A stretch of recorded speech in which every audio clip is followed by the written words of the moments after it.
안녕하세요. 사연 읽어주는 남녀입니다. 오늘도 와주셔서 감사드리며 그럼 오늘의 사연 바로 시작하겠습니다. 안녕하세요. 여러분들은 결혼 생활에 있어서 믿어야 할 단 한 가지가 있다면 뭐라고 생각하시나요?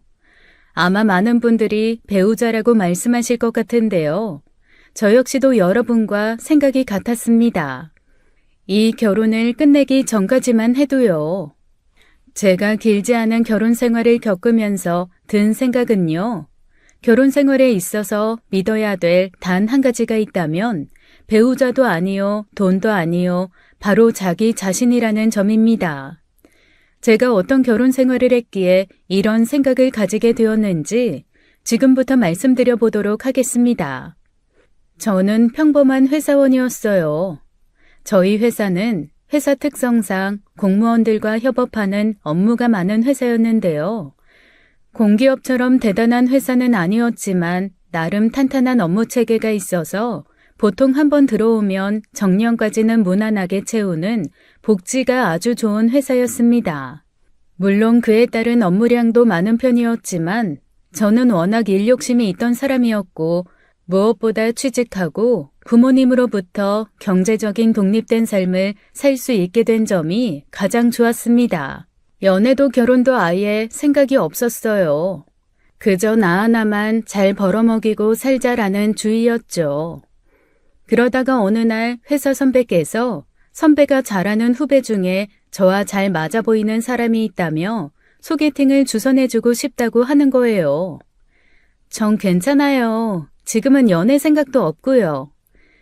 그 좋은 나이에 왜 연애 생각이 없어? 그러지 말고 한 번만 만나봐.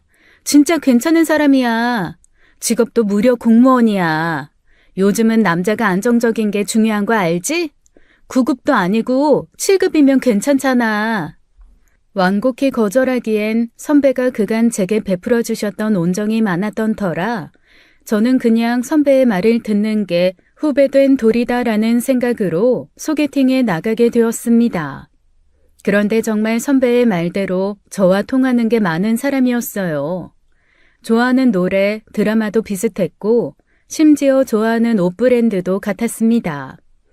남편과 저는 누가 먼저랄 것도 없이 서로에게 반했고 즐거운 연애를 시작했죠. 남편은 정말 성실하고 다정한 사람이었어요. 내가 만약 결혼을 하게 된다면 이런 남자랑 하는 게 좋겠다라는 생각이 들 정도로요. 그래서 남편이 저에게 결혼하자고 했을 때 오래 망설이지 않고 오케이를 했던 것 같았습니다. 하지만 그 프로포즈의 수락이 제 인생을 송두리째 바꿀 거라고는 상상도 못했었죠. 남편이 먼저 저희 집에 와서 결혼 허락을 받을 때까지만 해도 분위기가 너무 좋았어요. 순한 인상의 남편을 저희 부모님도 무척 마음에 들어 하셨고요. 그런데 문제는 제가 시어머님에게 인사드리러 갈 때였습니다. 시어머니는 저를 처음 봤을 때부터 마음에 들어 하지 않으셨어요. 입꼬리를 한껏 내린 채 제가 무슨 말만 하면 끌끌 혀를 차셨죠. 요즘 여자들이 일이다 뭐다 밖에서 나대다 보니까 너무 버릇이 없어. 지도 돈 좀 번다고 남편 개무시하는 것들이 어찌나 많은지. 하여튼 싸가지 없는 것들. 아가씨는 뭐 집안일은 해봤어? 일한다고 또 다 사먹고 그러지? 돈 아까운 줄 모르고 펑펑 쓰고 말이야. 아니요. 저 혼자 살아서 살림도 곧잘하고요. 밥도 잘해 먹어요. 뭐? 혼자 살아? 아이고 세상에. 요즘 혼자 사는 여자들이 얼마나... 엄마, 그만하세요. 아이고, 이래서 자식 새끼 키워봐야 하나 소용이 없는 거야. 아직 결혼도 안 했는데 그저 여자한테 쩔쩔매고. 나온 음식은 건드릴 생각도 않으시고 그저 팔짱을 끼며 제 한마디 한마디에 반박하셨어요. 덕분에 저도 음식은 쌀 한 톨도 건드릴 수 없었죠. 내가 우리 아들 쎄빠지게 키워서 7급 공무원 만든 거거든. 그런데 어쩌다 아가씨 같은 걸 데려와서는 난 솔직히 그래. 아가씨, 별로 마음에 안 들어. 내 아들이 하도 만나봐 달라고 사정사정을 해서 나온 거지. 네. 엄마, 제발 그만하세요. 저 유형이 아니면 결혼 안 한다고 몇 번을 말씀드려요. 시어머니와 헤어지고 저는 도저히 저런 시어머니가 있는 집으로는 시집을 갈 자신이 없었습니다. 결혼 전이 가장 예의를 차릴 때라고 하는데 가장 예의를 차리는 모습이 저 정도면 결혼하고 나면 어떻게 변할지 너무 불보듯 뻔한 일이니까요. 헤어지자. 나는 나 반대하는 시어머니 있는 집에 시집 가고 싶지 않아. 어머니가 날 저렇게 싫어하시는데 우리가 어떻게 정상적인 결혼 생활을 할 수 있겠어? 유영아, 나 너 없으면 안 돼. 알잖아. 제발, 내가 이렇게 빌게. 우리 엄마 단속 내가 확실히 할게. 너도 지금이니까 단속이니 뭐니 하는 거지. 나중 되면 왜 내가 시어머니한테 맞추지 않는지 나한테 짜증낼걸? 드라마도 안 봤어? 드라마보다 현실이 더하면 더했지 덜하지 않아. 난 정말 자신 없다 상태야.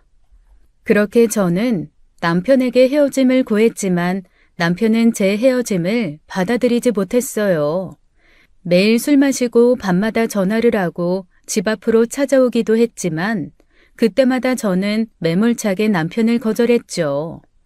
어느 순간부터 남편의 연락이 뜸해지길래 그래 이 사람도 나를 이렇게 잊어가는구나 했어요.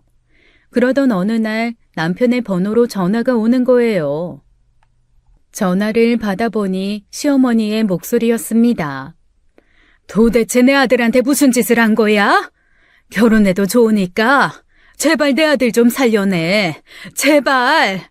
알고 보니 남편은 저에게 거듭 거절을 당하고 나서부터는 밥도 제대로 먹지 못하고 그저 술로만 하루를 달래다가 속병이 났더라고요. 회사에서 일하다 쓰러져서 입원을 했다고 합니다.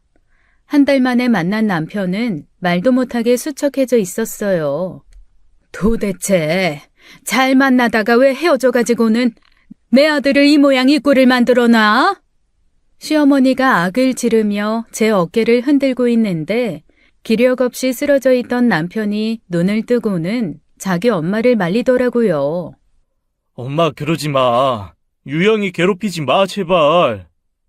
그러면서 제 손을 붙잡고 우는데 날 이렇게 사랑해주는 사람이 또다시 나타날까 하는 생각이 들더군요. 게다가 쓰러져서 깨어난 지 얼마 안 돼서 저렇게 의식이 흐린 순간에도 내 편을 드는 사람이라면 불바다인 게 뻔한 저 가시밭길을 한번 같이 걸어봐도 되지 않을까 하는 생각도 들었고요. 결국 저는 그렇게 남편과 결혼을 하게 되었습니다. 다행히 남편의 거듭된 신신당부에 시어머니는 상견례 자리나 결혼식 당일에는 저를 크게 싫어하는 티를 내지 않으셨어요. 그래서 저희 부모님은 양가의 축복을 받고 무사히 결혼했다고만 생각하셨죠. 신혼집은 제 회사 근처로 얻게 되었어요. 시댁까지는 차로 1시간 반, 친정까지는 차로 2시간 반 정도 걸리는 거리였죠. 시어머니는 차가 없으셨고 친정 부모님은 두 분 다 일을 하고 계셔서 정말 우리끼리만 잘 살 수 있겠다고 생각했어요. 그러나 그 생각은 신혼 한 달 만에 깨져버렸습니다. 결혼 후 시어머니의 간섭은 정말 상상을 초월했어요. 나중에 알게 된 일이지만 이 집의 전세를 구할 때 남편과 제가 전세금을 반반씩 냈는데요. 남편은 당시 저와 반반 낼 전세금이 부족해 시어머니에게 전세금을 꾸었고 시어머니는 자신의 돈이 들어가 있으니 남편에게 당당하게 집 비밀번호를 요구했던 것이었어요. 설마 무슨 일이 있겠어라며 남편은 가벼운 마음으로 시어머니에게 집 비밀번호를 알려준 것이었고요. 저는 9시까지 출근이었기에 7시 정도에 일어나면 가볍게 출근 준비하기 좋은 루틴이었습니다. 그런데 새벽 6시에 갑자기 현관문이 열리는 게 아니겠어요? 아니, 아직도 자고 있으면 어떡해? 해가 충천인데 벌써부터 게으름 피우는 거니? 저는 정말 자다가 기절하는 줄 알았습니다. 남편 또한 마찬가지였고요. 대체 시댁에서 저희 집을 6시에 오시려면 언제 출발했는지 생각도 하기 싫더라고요. 잠이 덜 깨 비몽사몽한 저를 두고 시어머니는 집안 살림을 뒤져보기 시작했습니다. 아이고, 냉장고가 이게 사람 사는 집 냉장고냐? 텅텅 비어서는. 너 설마 우리 상태 저녁도 안 차려주고 맨날 사 먹이는 거 아니지? 요즘 회사가 바빠서 저흰 그냥 저희가 알아서 각자 먹어요. 뭐? 각자? 아니, 내 아들이 지금 결혼해서 마누라 밥 한 끼도 못 얻어 먹는다는 말이야? 밥이 뭐가 중요하다고 그래요. 아유, 그리고 엄마야말로 이 아침에 왜 왔어요? 내가 이럴 줄 알고 온 거다. 이럴 줄 알고. 내 새끼 피죽도 한 그릇 못 얻어 먹을까 봐. 시어머니는 곰국이며 김치, 각종 반찬들을 바리바리 싸오셨어요. 그리곤 저희 집 부엌을 뒤져 그나마 큰 냄비에 곰국을 끓이기 시작했죠. 집안엔 삽시간에 곰국의 냄새가 가득 찼습니다. 아이고, 내가 이래서 탐탁치 않았던 거야. 딱 봐도 내 아들 굶기게 생겨서. 그날 남편은 시어머니에게 아주 크게 화를 냈습니다. 더 이상 무례하게 굴지 말라고 하면서요. 하지만 시어머니는 별 타격도 없어 보였어요. 하루가 멀다 하고 새벽에 낮에 텅 빈 집에 저녁 퇴근 시간에 맞춰서 찾아오시기 일쑤였죠. 그냥 현관 비밀번호 바꾸자. 그럼 되잖아. 그럼 알려달라고 전화를 하시겠지. 안 알려주면 되잖아. 엄마가 집 앞까지 와서 비밀번호 물어보는데 안 알려드릴 수 있어? 그러게, 애초에 비밀번호를 왜 알려드렸어? 전세금이 부족하면 그냥 솔직하게 나한테 말을 하지. 그래. 아유, 다 내 잘못이다. 남편과 저는 시어머니가 다녀간 날이면 어김없이 싸움을 했고 가뜩이나 회사가 바쁜 시즌이라 일에 치이던 저는 하루하루 피곤함에 쩔어갔습니다. 하지만 싸운 다음 날이면 남편은 제가 좋아하는 케이크에 샴페인에 밥까지 차려놓고 저를 기다리곤 했어요. 그럼 또 바보같이 그 모습을 보고 사르르 풀렸답니다. 자기 찹스테이크 좋아하지? 내가 일부러 한우로 사와서 볶았어. 밥도 자기가 좋아하는 잡곡밥으로 했어. 얼른 와서 먹어. 그날도 저와 남편은 샴페인을 나눠 마시고 뜨거운 화해를 한 날이었어요. 다음 날이 토요일이었기에 늦게까지 남편과 시간을 보내고 옷도 다 챙겨 입지 못하고 잠들었죠. 얘들아, 엄마 왔다.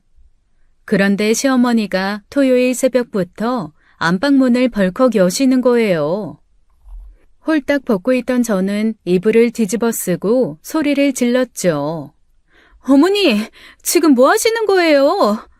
같은 여자끼리 뭘 그래?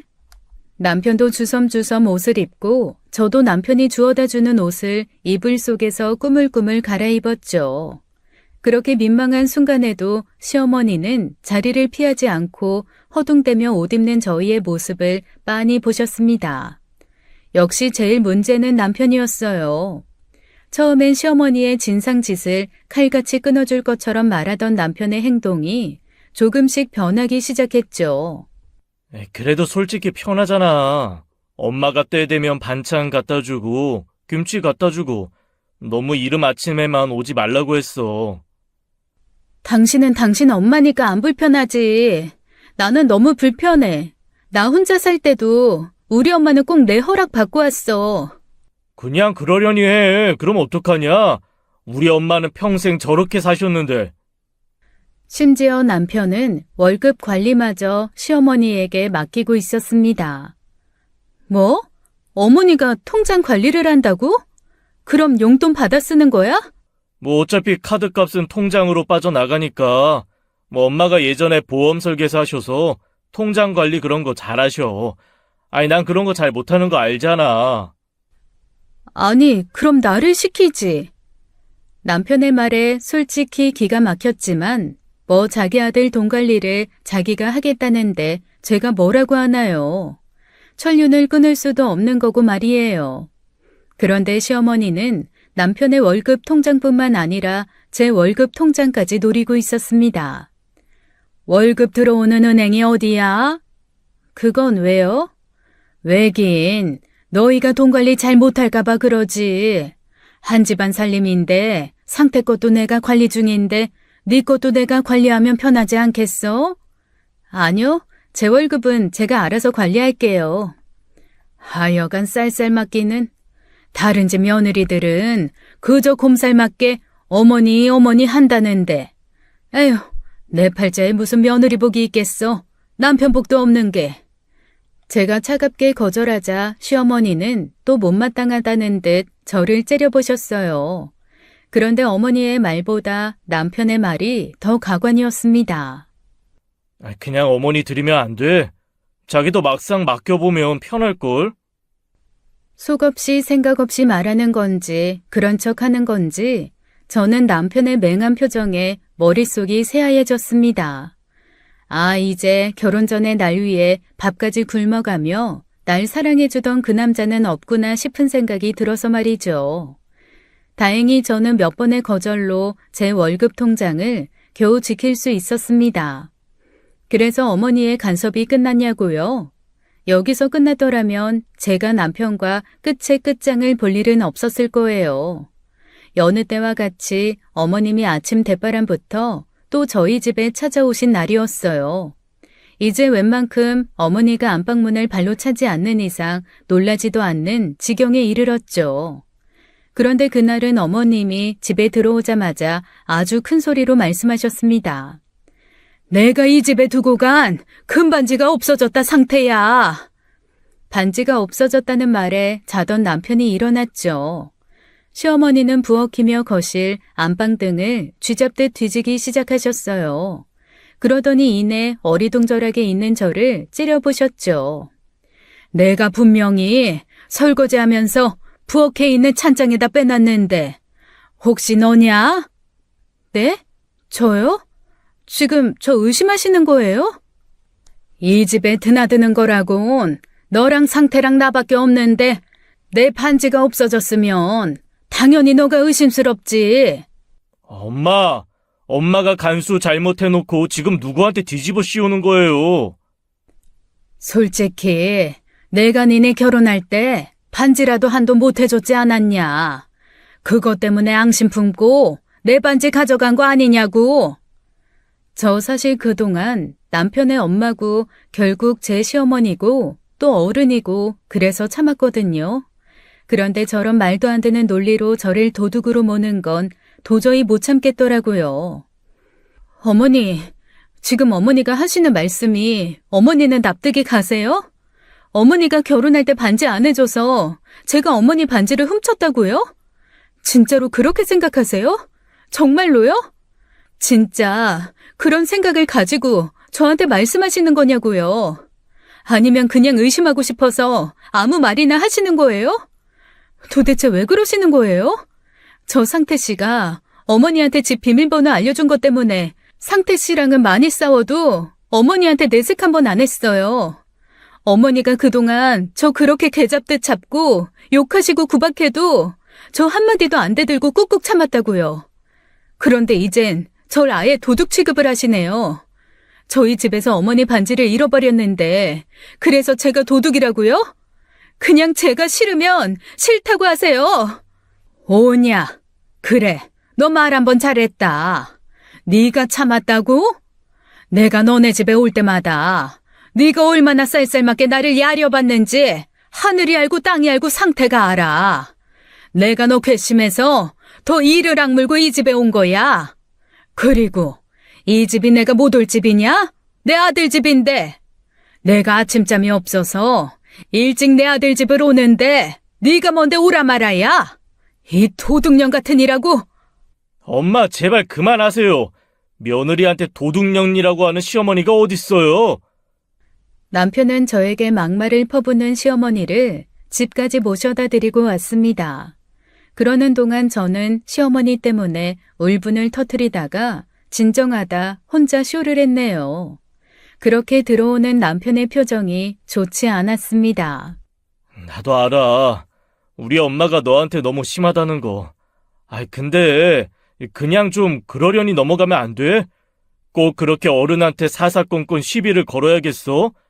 난 만약 장모님이 나한테 도둑놈이라고 해도 내가 아니라면 그렇게 화 안 냈을 거야.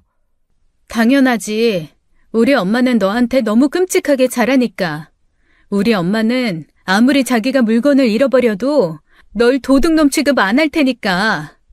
어떻게 이 상황에서 내가 참으라는 말이 나오니? 그래, 내가 잘못했다. 우리 엄마 아들인 내 잘못이다. 남편과 저는 한동안 냉전으로 지냈습니다. 며칠 뒤 시어머니에게서 전화가 오더라고요. 솔직한 마음으론 받고 싶지 않았지만 또 어른의 전화를 무시하면 제 마음이 편할 것 같지가 않아서 그냥 받았어요. 그런데 저한테 전화하는 시어머니의 목소리가 많이 누그러져 있더라고요. 처음엔 전화를 잘못 받은 줄 알았어요. 상태가 너한테 제대로 사과하기 전까진 자기 얼굴 볼 생각도 말라더라. 그래, 내가 남편 일찍 앞세우고 한평생을 상태만 보면서 살았어. 그래서 집착이 심했어. 그런데 어느 날 상태가 결혼하겠다고 널 데려온 거야. 내 입장에서는 얼마나 날벼락이었겠니. 내가 어른답지 못했다. 제발 우리 아들 얼굴 좀 보게 해다오. 이게 다 연기라는 걸 알면서도 남편이 자기 엄마한테 그런 모진 말을 했을 땐 얼마나 가슴이 아팠겠나 싶어서 저는 시어머니와 전화를 끊고 남편에게 전화를 걸었어요. 알겠으니까 어머니한테 연락 좀 해. 아들 얼굴 보고 싶어 죽겠대. 내가 중재 잘 해놓겠다고 하고 이런 말해서 미안해. 아이, 근데 솔직히 나도 사람이라 좀 지쳤어. 게다가 요즘 난 민원이 너무 많아서 나도 모르게 예민해져 있었나 봐. 그렇게 남편은 시어머니와 다시 화해를 하고 저와도 잘 지내게 되었죠. 남편이 다신 보지 않겠다는 엄포가 꽤나 효과가 있었던 모양인지 시어머니는 한동안 저희 집을 찾아오지 않으셨어요. 이제 드디어 사랑하는 아들을 좀 포기하셨나 싶을 즈음에 남편이 전화를 받다가 얼굴이 사색이 되더라고요. 여보, 어머니가 쓰러지셨대. 뭐? 어머! 시어머니는 경기도 외곽 쪽에서 살고 계셨는데 워낙 작은 동네다 보니 병원을 가려고 해도 버스를 타거나 택시를 불러 타야 했어요. 그런데 어르신들이 어디 택시를 잘 부르시나요? 버스를 기다리다가 정류장에서 쓰러진 걸 동네 이장님이 보고 119에 신고를 하셨다고 해요. 남편은 쓰러진 어머니를 보며 제게 부탁했어요. 당신이 반대할 거 아는데 그래도 어머니 건강 좋아질 때까지만 당분간만 우리 집에 계시게 하면 안 될까? 아이, 우리 집은 나도 있고 병원도 가깝고 어머니 다 나으면 내가 다시 잘 모셔다 드릴게. 저희 집에 빈방이 있었기에 아픈 어머니를 두고 반대하기도 좀 그랬죠. 저는 어머니가 또 저에게 함부로 하면 남편과 어머니를 동시에 어머니 집에 보낼 거라는 약속을 한 채 어머니를 저희 집에 모셨어요.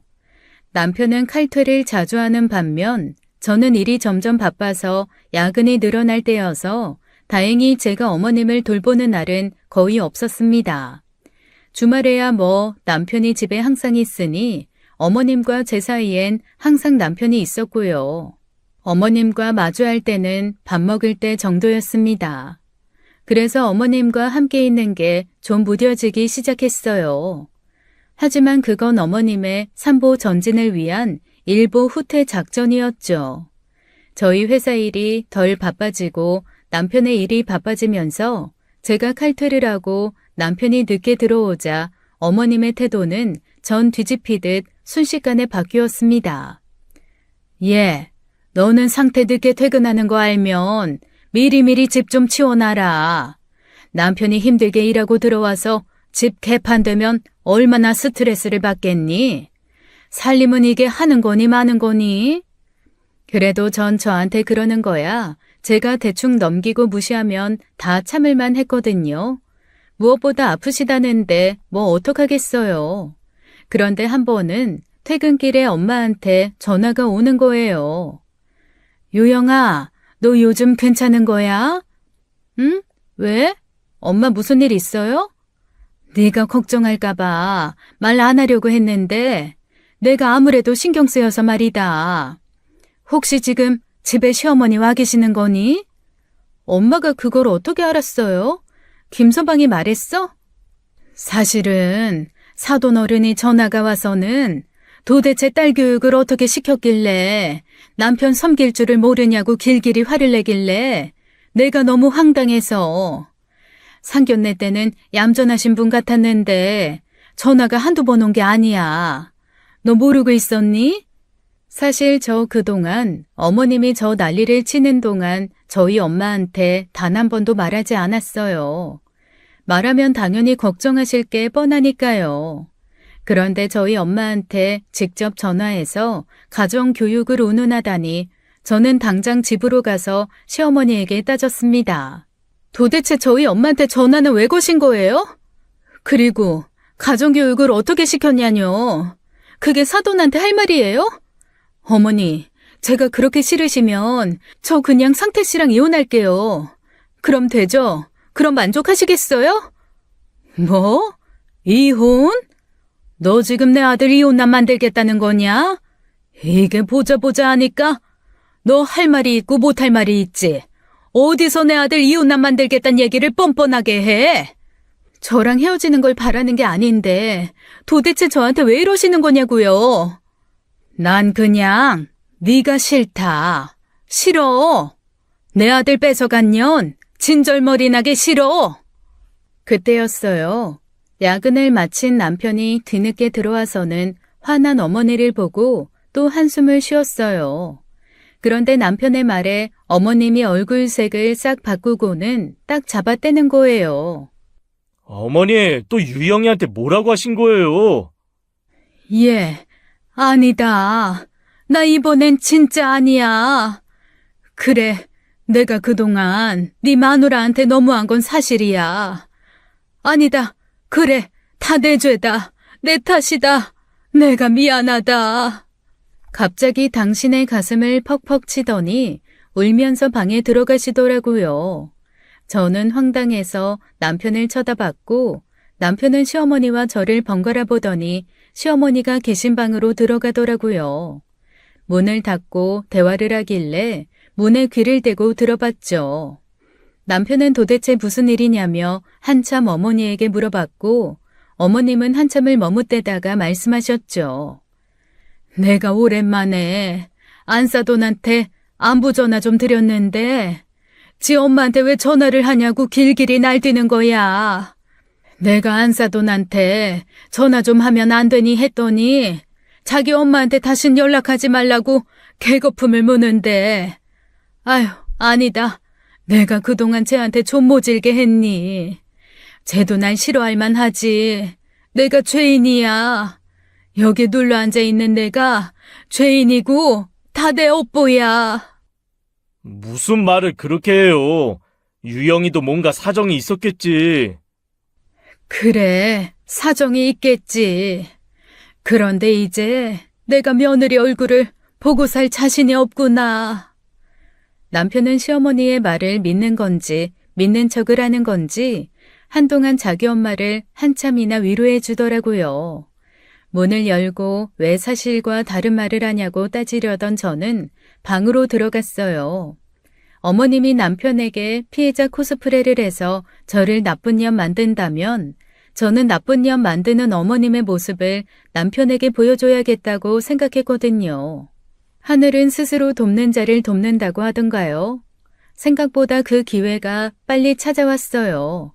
주말 근무를 했던 저는 월요일에 대체 휴무를 받아서 늦게까지 낮잠을 자고 있었습니다. 그런데 안방 문을 닫고 있어서 그랬는지 어머님은 제가 남편과 함께 출근했다고 생각하셨나 봐요. 거실로 나와서 TV를 한껏 크게 틀어놓으시고 밥도 먹고 과자도 먹고 집을 한껏 어지르고 계시더라고요. 집 더럽게 쓰는 게 누군데 매일 살림을 어떻게 하는 거냐고 저를 구박하는지 원. 그러던 와중 어머님이 친구분과 전화 통화를 하시더라고요. 혹시 몰라서 저는 문 가까이 대고 핸드폰 녹음을 켰습니다.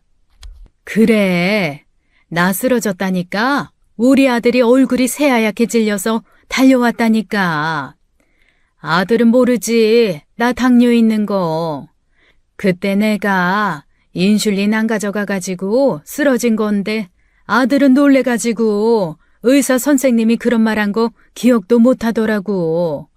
그래서 그냥 아픈 척하고 슬쩍 눌러 앉았지. 다음 달에는 허리 아프다고 침대를 하나 사달래가 하는 참이야. 내가? 내가 여기서 왜 나가? 나가려면 며느리가 나가야지.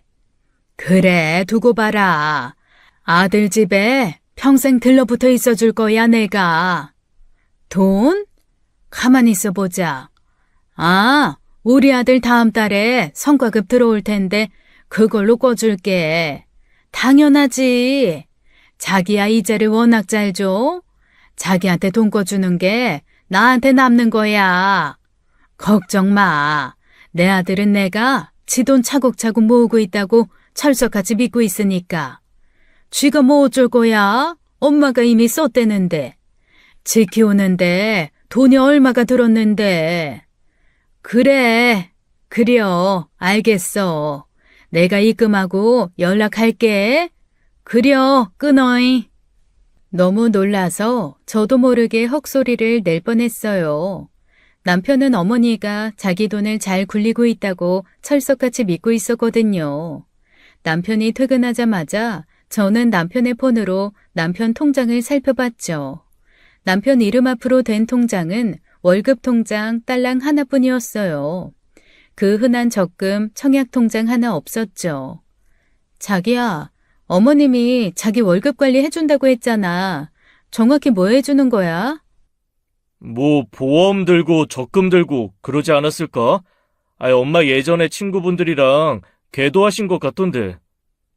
그럼 그건 어머니 명의로 하나? 아니, 내 월급이니까 내 명이지. 저번에 통장도 보여주셨는데. 통장을 보여줬다고? 왜? 보험은? 증서는 본 적이 있어? 증서? 계약서 같은 거? 아니, 나 보험 증서 살펴보다가 갑자기 생각나서. 관리는 어머님이 해도 증서 같은 건 당신 거랑 내 거 같이 두면 나중에 찾기 편하니까. 그럴 수도 있겠다. 엄마한테 물어볼게.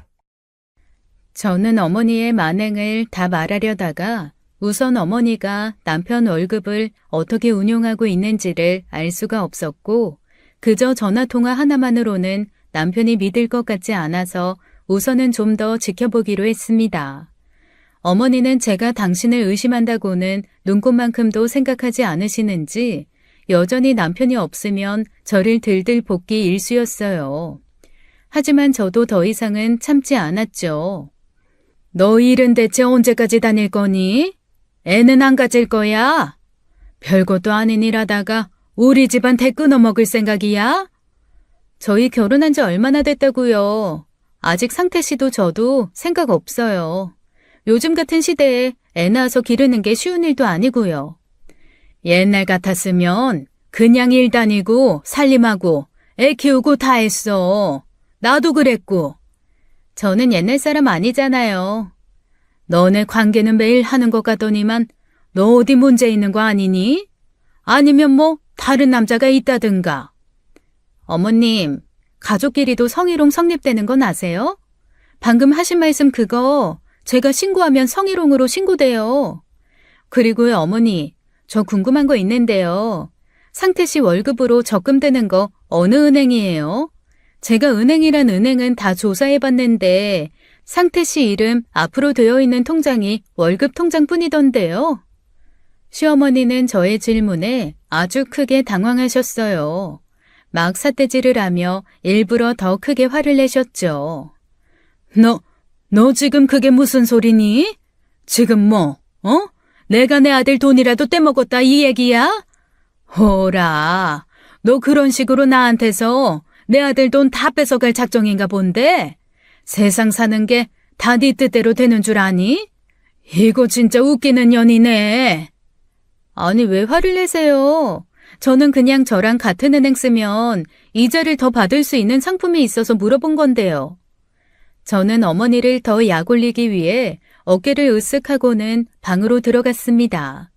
어머니는 분에 못 이겨서 악을 지르시더라고요.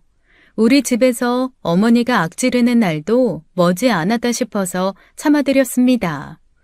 남편은 제 말을 듣고 며칠 곰곰이 생각을 하더니 TV를 보는 어머니께 넌지시 말하더라고요. 엄마, 내 앞으로 든 보험이랑 적금 통장 좀 볼 수 있어요? 나 조만간 큰돈 쓸 일 있을 것 같아서 계산 좀 해두려고. 왜? 네 마누라가 너한테 돈 가져오라고 하디? 아니요. 제 통장 얘기하는데 갑자기 유영이 얘기는 왜 해요? 됐다. 내가 알아서 잘 모으고 있으니까 걱정하지 말라 그래. 유영이가 아니라 제가 궁금해서 그래요.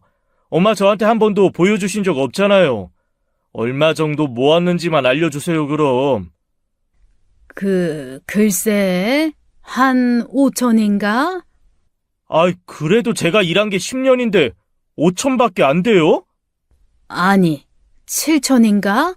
아이고, 머리가 아파서 난 좀 쉬러 가야겠다. 남편은 그런 시어머니의 반응이 의아하긴 해도 아프다고 들어눕는 양반한테 돈 얘기를 더 할 수 없었는지 더 이상 물어볼 수가 없었습니다. 하지만 전 시어머니의 반응으로 더 확신할 수 있게 되었죠. 남편이 어머님한테 통장 맡겼다가 개털이 되었다는 사실을요. 그러던 어느 날이었어요. 어머님이 갑자기 한의원에서 약 한 재를 지어 오셨더라고요. 상태 씨 거예요? 아니면 어머님 드시게요? 아니, 네 거다 이거. 제 거요? 니들 애가 영 안 들어서 잤니? 아무래도 네가 회사 때문에 힘든 것 같아서 내가 한 재 지어왔어. 빼놓지 말고 먹어야 된다. 갑자기 저에게 약을 지어주신 어머니가 당황스럽기도 하고 무슨 약인가 싶어서 약 먹는 걸 차일피일 미루고 있었는데 어느 날 남편이 냉장고에서 약을 발견하고 물어보더라고요. 당신 약 안 먹었어? 약이 영 안 줄어드네. 솔직히 아무리 어머님이 막 나간다고 하더라도 제가 어떻게 남편 앞에서 네 엄마가 약에 뭘 넣었는지 몰라서 못 먹는다고 말하겠어요. 저는 남편과 어머님 보는 앞에서 하루에 한 포씩 약을 먹기 시작했습니다. 그런데 우연의 일치인지 그때부터 일이 바빠져서인지 배가 너무 자주 아파오는 거예요. 어느 날은 명치까지 찌릿해져서 숨 쉬는 게 어려운 날도 있었습니다. 플라시보 효과라고도 하죠. 어머님이 주신 약을 하도 의심의 눈초리로 먹어서 그런 건가 하는 생각까지 들었어요. 결국 저는 회사에서 먹는다는 핑계로 약 한 포를 가방에 넣고 회사 근처에 있는 한의원으로 갔죠. 혹시 이거 약 성분이 어떤지 좀 알 수 있을까요? 저희 병원에서 지으신 거예요? 아니요, 그건 아닌데. 그러면 정확히 어떤 약이 들어갔는지 아는 건 어려워요. 어디서 약을 받아오신 건데요? 시어머니가 저 먹으라고 준 건데요. 어쩐지 생면부지의 사람 앞에서 시어머니가 준 걸 의심하는 파렴치한 며느리가 된 것 같아 우선 회사로 돌아왔습니다. 그 뒤로도 저는 회사에서 먹는다는 핑계로 약을 챙겨와 회사 쓰레기통에 버리는 날들이 이어졌어요. 하지만 주말에는 꼼짝없이 시어머니 앞에서 약을 먹어야 했죠. 심지어 제가 약을 먹는 척하거나 안 먹으려고 회피하면 어머님은 컵까지 들고 다니면서 저를 따라다니셨어요. 예, 얼른 식기 전에 마셔. 엄마가 유영이 생각을 많이 해주네. 남편은 그저 드디어 자기 엄마가 정신을 차리고 저에게 잘해주는 줄만 알고 좋아했죠. 하지만 찜찜한 건 정말 제 심중뿐이었기에 저는 좋아하는 남편 앞에서 억지로 약을 먹어야 했습니다. 그렇게 평일엔 약을 버리고 주말에만 약을 먹는 날들이 이어졌는데요. 어느 날 유독 회사에서 배가 너무 아프더라고요. 맹장인가 싶기엔 전 이미 중학생 때 맹장도 뗐거든요. 배가 너무 아파서 점심까지 걸렀지만 복통은 더 심해지기만 했죠. 결국 저는 그날 회사에서 중요한 발표가 있었는데 발표 준비를 하러 가는 동안 쓰러져서 그대로 응급실로 갔습니다. 승진 고과와 연결되어 있던 발표라서 저는 응급실 침대에 누워 서러움에 엉엉 울었습니다. 요즘 뭐 드시는 약 있으세요? 한약을 먹긴 하는데 무슨 한약이신데요? 그냥 어머님이 지어주신 거라 정확히는 몰라요. 왜요? 지금 위에 움직임이 많이 둔해져 있어요. 요즘 밥도 잘 못 드시죠? 네, 그 약 먹고 나서 입맛이 좀 없어지긴 했어요. 우선 다른 문제는 발견된 게 없거든요. CT도 깨끗하고요. 뭐 아무래도 한약이 체질에 안 맞으신 것 같은데 그 약 복용 잠시 멈춰보세요. 수액 다 맞고 가시고요. 수액을 다 맞는 동안 저는 정말 별 생각이 다 들었어요. 아무리 며느리가 밉다 하지만 설마 자기 아들이랑 살 부비고 사는 며느리한테 몸에 나쁜 약을 억지로 먹였으려고 심지어 주말만 먹는데도? 하지만 그게 진짜라면 수액을 다 맞아갈 때쯤 저는 도박을 해보기로 결심했습니다. 회사에는 병가 조퇴를 했지만 집에는 일부러 퇴근 시간에 맞춰서 귀가했어요. 마침 남편이랑 어머님이 함께 있더라고요. 저는 약을 어머님 앞에 획 던졌습니다. 얘가 왜 이래? 뭐 잘못 먹었니? 이게 시애미한테 뭐 하는 짓이야? 네, 뭐 잘못 먹었죠. 어머니가 주신 약 잘못 먹어서 이렇게 됐나 봐요. 뭐야? 어쩐지 어머니가 갑자기 저한테 약을 먹이는 게 아무래도 이상했죠. 솔직하게 말하세요. 저 이거 한의원에 성분 의뢰 다 받고 오는 길이에요. 그게 무슨 소리야? 성분 의뢰라니. 그 약이 이상한 약이기라도 한 거야? 참, 그러게나 말이다. 기껏 건강 생각해서 애 잘 낳으라고 사줬더니 내가 별소리를 다 듣는구나. 상태 씨 앞에서 말해요? 이 약이 어떤 약인지? 그래. 그 약이 열 많은 몸에 열 내리는 약이라고는 하더라. 단지 열 내리는 약이라고요? 기운이 너무 넘치는 사람들 좀 가라앉혀 주는 거라고도 하더라. 설마 이거 김씨 아저씨네 약방에서 지은 거예요? 결국 저의 유도신문에 넘어간 시어머니가 이실직고를 하더라고요. 정식으로 한의원에서 지은 것도 아니고 건강원에서 일하고 있는 동네 아저씨한테 기 좀 냉하게 만들어달라고 하면서 약을 지어오신 거예요. 저는 원래도 속이 차고 수족 냉증이 심한 편이었거든요. 그런 사람한테 열 내리는 약을 먹였으니 속이 고이고 난리가 났겠죠. 남편은 남편대로 저는 저대로 충격을 먹었습니다. 아무리 제가 싫어도 그렇죠. 어머니 어떻게 저한테 건강 해치는 약을 먹일 수가 있어요? 그렇게 제가 싫으면 상태 씨랑 이혼을 하겠다고 했잖아요. 고장 뒷간년 때문에 내 아들 이혼남 만들라는 얘기냐? 어쩜 너는 그렇게 이기적이니? 엄마, 지금 무슨 말씀을 하시는 거예요? 당신 들었지? 나 이제 무서워서 당신이랑 못 살겠어. 그냥 나랑 헤어지고 당신이 끔찍하게 생각하는 엄마랑 둘이 살아. 남편은 제 앞에서 무릎을 꿇고 싹싹 빌었습니다. 시어머니는 그런 남편의 모습에 충격을 받고 남편을 말렸지만 오히려 남편은 자기를 말리는 어머니를 밀치더라고요. 엄마 때문에 나 이혼당하게 생겼는데 뭘 그만하라는 거예요? 엄마가 사람이에요? 어떻게 며느리한테 몸 해치는 약을 해다 먹여요? 그러다 유형이 잘못되면요. 그랬으면 어쩌려고 이랬어요? 네가 어떻게 여자 앞에서 무릎을 꿇고 있냐? 어째서? 어머님은 결국 저희 집에 계시던 당신 짐을 다 빼고 다시 원래의 집으로 돌아가셨습니다. 남편은 어머니와 제 사이를 철저하게 차단하겠다고 이 옷만은 걷어달라고 싹싹 빌었고요. 저는 남편과 어머님에게 마지막 기회를 주기로 결심했어요. 남편은 본가로 돌아간 어머니한테 자신의 월급으로 든 적금 통장과 보험 증서를 보여달라고 매일같이 전화했습니다. 어머님은 급기야 남편의 전화를 피하기까지 했어요. 도대체 영문을 모르고 끙끙 앓는 남편이 안쓰럽기도 하고 모자 사이에 끼어들어도 되나 싶은 마음도 있었죠. 하지만 제가 도저히 끼어들지 않을 수 없는 사건이 벌어졌습니다. 어느 날 남편의 이름으로 우편물이 날아오더라고요. 뭔가 해서 봤더니 대출 연체 안내 독촉장이었어요. 설마 어머님한테 속아서 대출까지 받아다 줬나? 그럼 정말 이혼해야겠다라는 심정으로 남편에게 물었죠. 당신 혹시 대출 받았어? 그게 무슨 소리야? 내가 무슨 대출을 받아? 남편은 제가 건네준 독촉장을 읽고 깜짝 놀라더라고요. 자긴 대출 받은 적이 없대요. 받을 이유도 없고요. 저는 남편과 함께 은행 어플에서 대출을 조회해보았습니다. 남편 명의로 받은 신용대출만 3억이 넘었어요.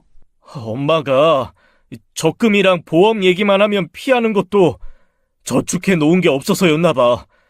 대출도 엄마가 받은 것 같아. 내 인감도장 다 엄마가 가지고 있거든. 있잖아, 자기야. 내가 모자 사이에 끼어드는 것 같아서 그동안 말 못했는데 사실 어머님 그때 쓰러지셨던 거 그냥 당뇨약 안 챙겨 드셔서 잠깐 쓰러지신 거였대. 근데 당신이 하도 걱정하니까 그 김에 우리 집에 눌러 앉은 거였고.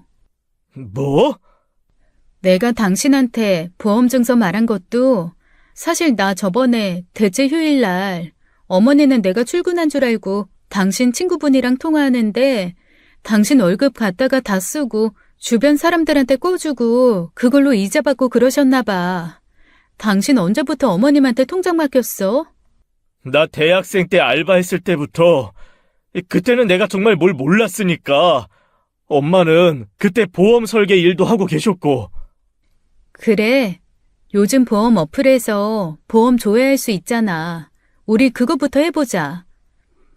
남편은 어머님에 대한 배신감으로 손을 덜덜 떨고 있었어요. 그나마 침착할 수 있는 제가 남편의 폰으로 각종 보험사 어플을 받아 남편 앞으로 있는 보험들을 조회했죠. 그런데 보험들이 하나같이 다 생명보험이었습니다.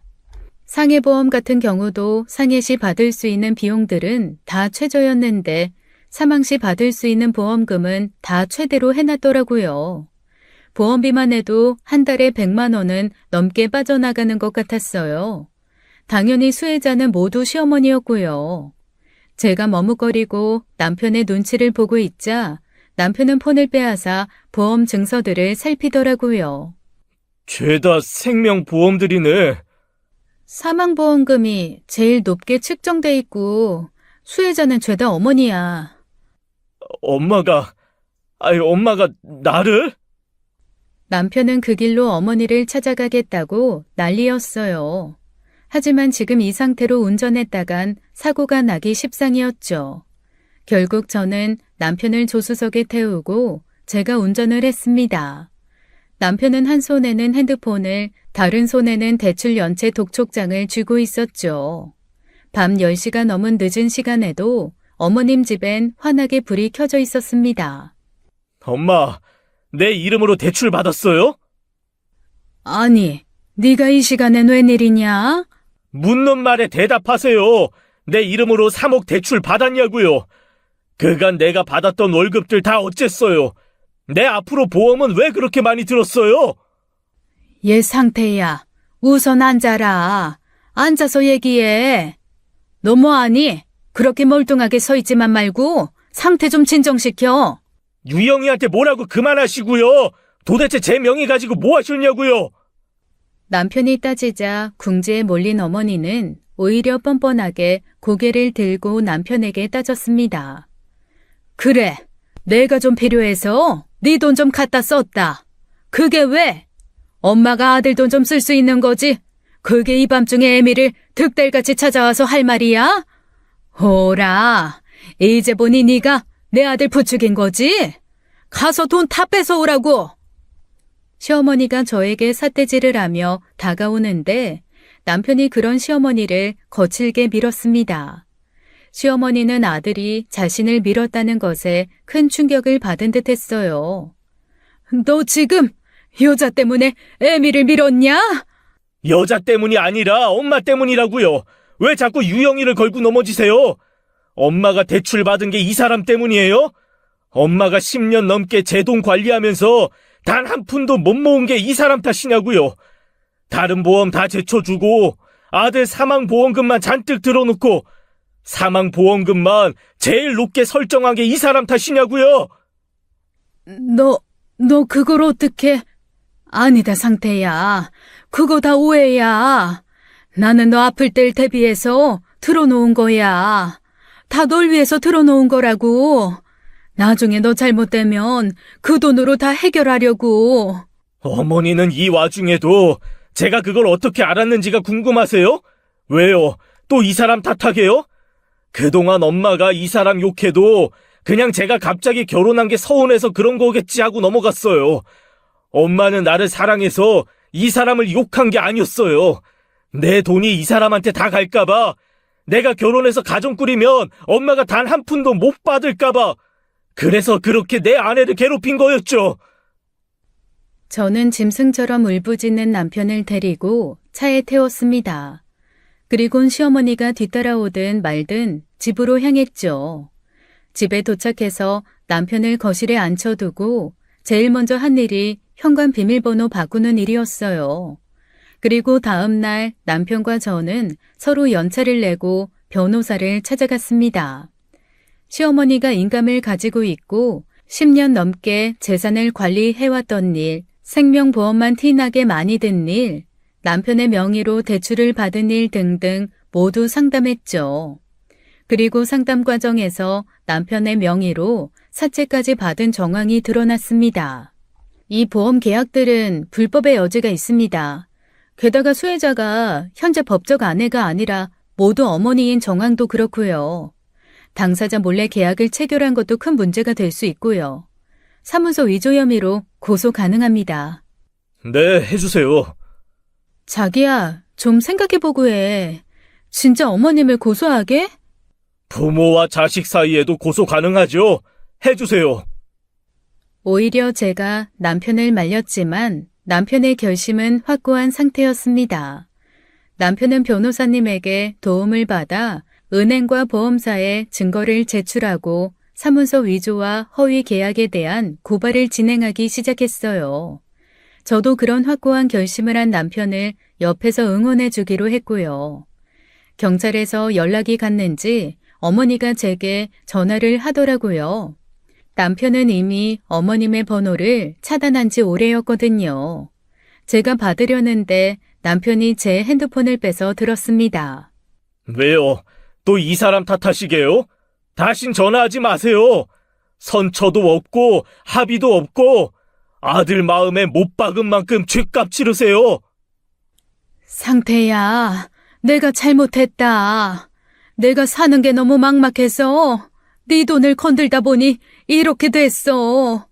응? 한 번만 받아오. 그래도 내가 널 낳은 애민데. 남편은 거칠게 전화를 끊고는 제 핸드폰으로도 어머님의 연락처를 차단했어요.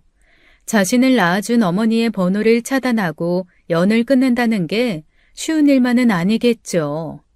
남편은 어머님에 대한 배신감으로 매일 밤 술에 취해야 겨우 잠이 들 수 있었습니다. 우리 엄마가 아무리 다른 사람들한테 괴팍하게 군다고 해도 엄마가 사는 게 힘들어서 그래서 그렇다고 생각했어. 당신한테도 모진 소리 많이 했을 때도 사는 게 바빠서 못 배우신 분이라 그래서 당신이 조금 이해해주지 하는 마음이었어. 그런데 엄마가 나를 돈으로밖에 안 봤다는 걸 바보같이 이제야 알았어. 진작 알았으면 당신도 덜 상처받을 수 있었을 텐데 정말 미안해 여보.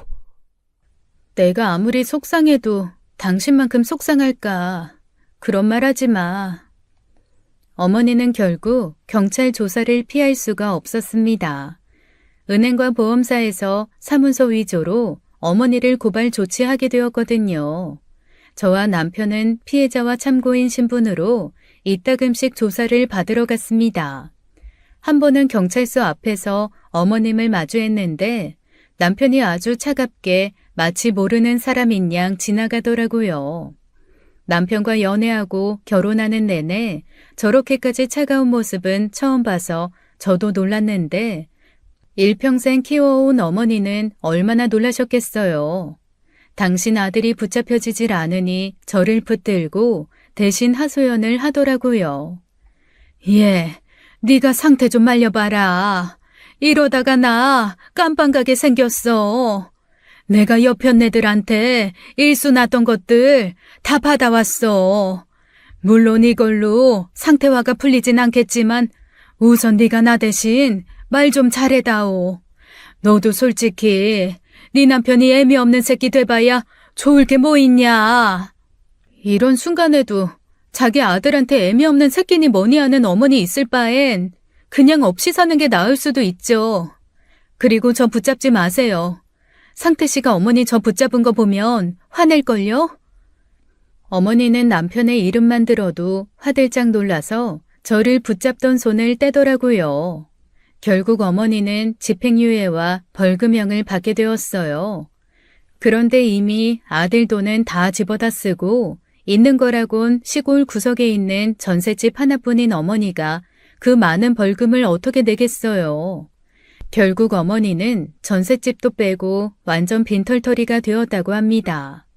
어머니는 그 뒤로도 공중전화로 남편 이모님 전화로 끊임없이 남편에게 연락을 시도했어요. 하지만 남편은 그런 어머니의 연락을 칼같이 끊었죠.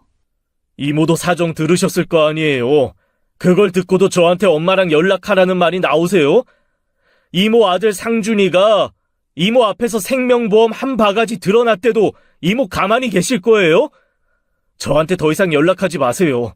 저 그냥 엄마 돌아가셨다고 생각하고 장모님만 모시고 살기로 다짐했습니다.